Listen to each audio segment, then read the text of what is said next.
Micro blogging website Twitter को desktop पर तब्दील किए जाने के बाद अब उसे मोबाइल फ़ोन सार्फिन के लिए भी तब्दील कर दिया गया। अब तमाम मोबाइल्स में ट्विटर की रंगत और लोगो भी तब्दील हो गया।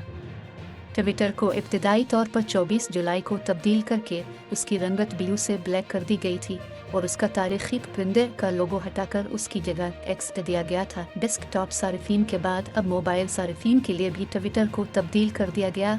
अब iOS सार्फिन समेत एंड्रॉयड सार्फिन की एप्लीकेशन भी एक्स लोगो में तब्दील हो गई। दूसरी जानिब एल्विन मस्क ने इंदिया दिया है कि जल्द ही ट्विटर के तमाम ब्लू टुक को भी ब्लैक टुक में तब्दील कर दिया जाएगा। उन्होंने मज़कूरा जवाब एक ट्वीट पर कमेंट करते हुए दिया और कहा कि जल्द ही तमाम ब्लू टुक सिर्फ और सिर्फ डार्क यानी ब्लैक टुक में तब्दील कर दिए जाएंगे। अभी यह वाज़ेह नहीं है कि ट्विटर के सिर्फ ब्लू टुक ही ब्लैक किए जाएंगे या फिर हुकूमती और कारोबारी तंजीमों के गोल्डन और ग्रे टुक भी ब्लैक किए जाएंगे, लेकिन इंडिया मिलता है कि सिर्फ ब्लू टिक्स को ब्लैक में टिक्स में तब्दील किया जाएगा। कंपनी की जानिब से ट्विटर का लोगो और रंगत तब्दील किए जाने के बाद एल्विन मस्क ने यह दावा भी किया है कि प्लेटफॉर्म पर माहाना सारिफिन की तादाद में रिकॉर्ड इजाफा हो गया। एल्विन मस्क ने दावा किया कि ट्विटर के माहाना सारिफिन की तादाद 53 करोड़ तक जा पहुंची है, जो कि रवां साल की रिकॉर्ड सतह है।